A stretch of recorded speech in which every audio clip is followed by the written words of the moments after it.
I'm a reductionist in great part. For me, Joey, it's like we're both physiologists, right? So for me, the physiology is human physiology needs to take in the essential amino acids to live and survive. How do I get those essential amino acids? Okay.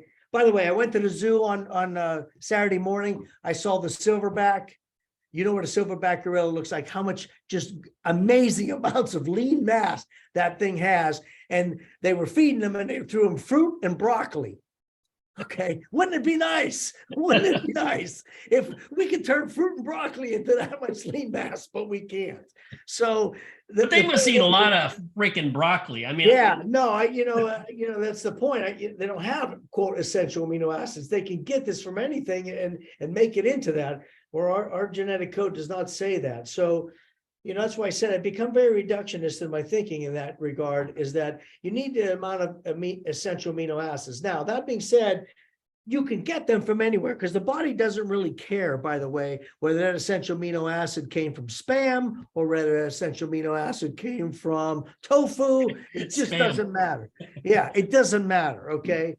However, our research over the years has shown that the quality protein sources have the most essential amino acids for their buck, the most bang for their buck.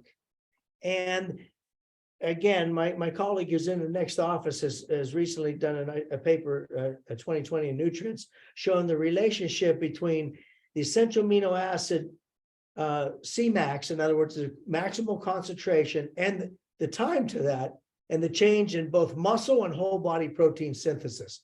So the point again is just like that testosterone I mentioned to you, where you get this original peak, that peak in amino acids is the signal to the muscle to make protein, to start turning over.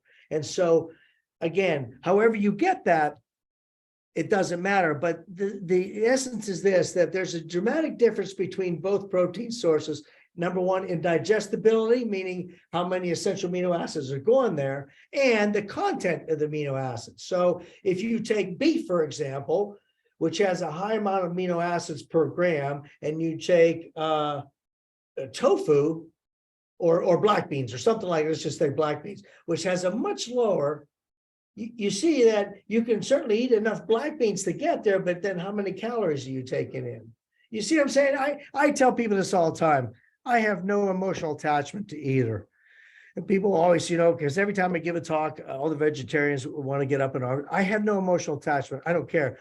But I say this, I'm too damn lazy to be a vegetarian. Too damn lazy. There's no way I'm going to go look at this and that and complementary protein. It's like, I like meat. There it is. It's right there. One meal, one breast. It's all gone. I got what I need. So, yeah, Okay, for the meat eaters, the carnivores like you and I, if you were to rank order, let's say beef, chicken, pork, fish, and then milk-based or dairy-based proteins, are they all basically the same? When we're eating mixed meals all day, does it really matter throughout the day? And also, would it matter post-exercise? Yeah, so two good questions there. I think that those are all quality protein sources. And so for, the body's survival, for people, let's talk people who are not athletes. Okay. Because I think that you and I got to talk about athletes differently than Gen Pop, as you guys say. Okay.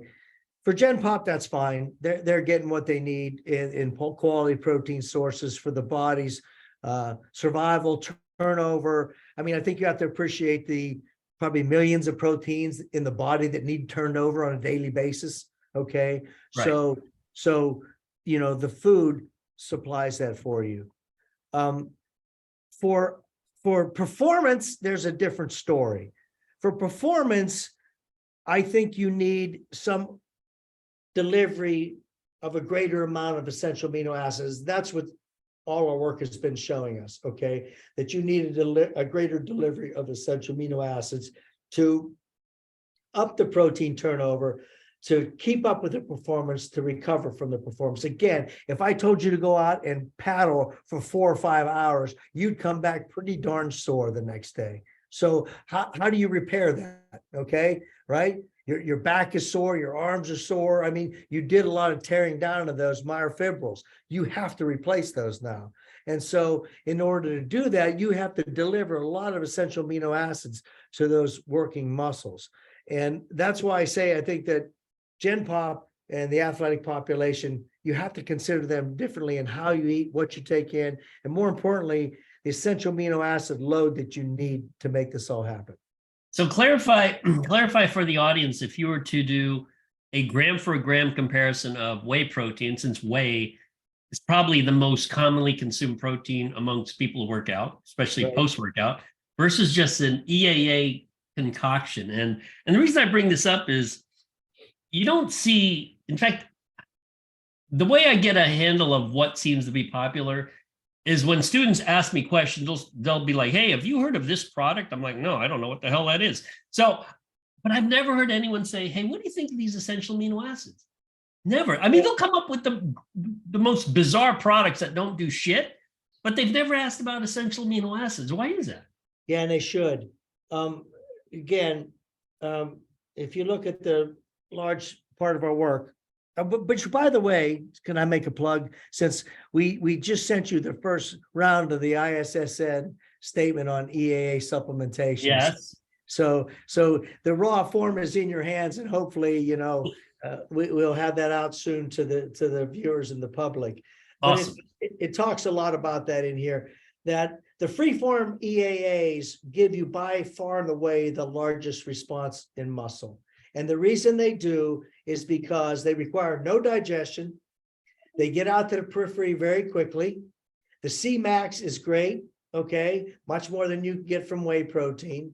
And on a gram per gram basis, the freeform EAs are much better than whey protein, okay? Now, up until fairly recently, the reason this has become a moot point, Joey, and you didn't hear about it, is there weren't that many people out there producing EAs, okay? Keep in mind that, I guess I'll toot our own horn here, our laboratory under Bob Wolf, who was the director before me, and he was the one that did all, you know, guided all the foundational work on essential amino acids, their requirement, you know, their utilization. And if you look at it from that foundational work, and it's covered in this thing, there's probably been 70 studies now done in the clinical populations on EAAs, because they really manifest themselves in terms of populations that are anabolically resistant. Because you take a young athlete, right? How do you make a studlier, right? I mean, how do you improve upon very little? So the point is that nobody's really done those studies in younger people because it's very hard to show in young people, right? Like, why do you think 18-year-olds fight our wars? They're bulletproof, right? They're indestructible. So it's that way for a young athlete too. Like, there's these things like nutrition, you would have to really follow that over many months and careful measures, and nobody's funding that kind of work. So as a result, what you see is in these compromised populations, what I call anabolic resistance, aging, clinical paradigms, pathologies, etc., they really are pronounced in that regard. And the reason they're pronounced in that regard is because, as I mentioned, the Cmax is great. The peripheral kinetics are such that it really initiates muscle protein synthesis. Again, my colleague David Church nicely did it at 2020 Nutrients paper. He shows clearly the relationship between the increase in essential amino acids in the periphery and increase in muscle protein synthesis. Very clear delineation there. So the problem with an intact protein, not a huge problem. It's just that twofold, I always say. The intact protein on a gram per gram basis, let's take whey, is not as good as the free form. And the whey takes digestion. That's the problem. It's the digestion thing. The free form don't take any digestion. Okay. They just, you know, transit through the gut very easily and out to the periphery, where as the whey does. And the other thing is that I'm a perfect example of this. Like in the old days when I took whey before workout, I'd see it again in 5 minutes. I could not keep it down. I mean, if it was an intense workout, I just could not keep it down. Whereas freeform don't have that gastric, you know, distension, load, digestion requirement, etc. I've seen plenty of people who could drink whey and do whatever, and that's not a problem. So Are there essential amino acid concoctions that actually taste good? yeah, There yeah. are. As a matter of fact, if you let me plug the patent, Plug it, because you can send some to me and I'll give it to my wife. She's a national class cyclist. So yeah, no, I see her all the time, and it's good to know there's one stud in the family. Do you know what I'm saying? I concur. You married correctly, Joey. Yeah, no, there's a number of like Amway used to do it for a while, but like there's a lot of formulas that have been, they're all slightly different flavor, but they're very good actually. In fact, here's the one that Amway used to produce called Excess Multiplier. There's another one by Trivita called Myo Health. Caged Muscle, the MMA place has one. There's a Japanese company that has the patent. I don't remember all the names, all the things, but and I think there's where do I get the hookup? Come on, where do I get the hookup? yeah, so you can actually get all these things through Amazon. Again, I wish I knew the names of all the products, but I think one of the big companies, not Herbalife, maybe it is Herb, I can't remember. Somebody else is about to carry it also. So there's Element Nutrition, by the way. I think it's a company out of Canada that has a product with that. So everybody takes the basic patented formula, and then you could talk to David Sandler about this, but there's a whole science to formulation, tasting, and all that stuff. I will say this, I've tasted all of them and they all taste pretty good. Okay. So that has come a long way. In the early days when I was doing the science on this, oh my God, what I mean? All I would do is mix them together, throw in a little citric acid or something, ask the subject to choke it down, and then, and then run out of the room.